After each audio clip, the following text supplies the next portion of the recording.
গরুর মাংস এভাবে একবার রান্না করে দেখুন, সবাই আপনার রান্নার ভক্ত হয়ে যাবে 100%, আমি গ্যারান্টি দিয়ে বলতেছি। তার জন্য ফার্স্টে আমি এখানে হাফ কেজি তেল নিয়ে নিচ্ছি, রেগুলার কিছু গরম মশলা, দারচিনি, এলাচি, তেজপাতা, লং, পরিমাণ মতো কিছু গরুর মাংসের তেল দিয়ে দিচ্ছি। তেলটা এখানে হালকা ফ্রাই করে 1 কেজি পরিমাণ এখানে আমি পেঁয়াজ দিয়ে দিচ্ছি। পেঁয়াজটা যখন হালকা নরম হয়ে যাবে আমি এখানে 7 কেজি গরুর মাংস দিয়ে দিচ্ছি হাড্ডি সহ।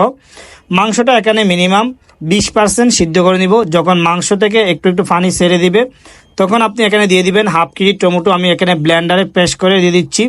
এরপর 200 গ্রাম শুকনো মরিচ বয়েল দিয়ে আর কিছু রসুন 2 পিস এখানে ব্লেন্ড করে দিয়ে দিব।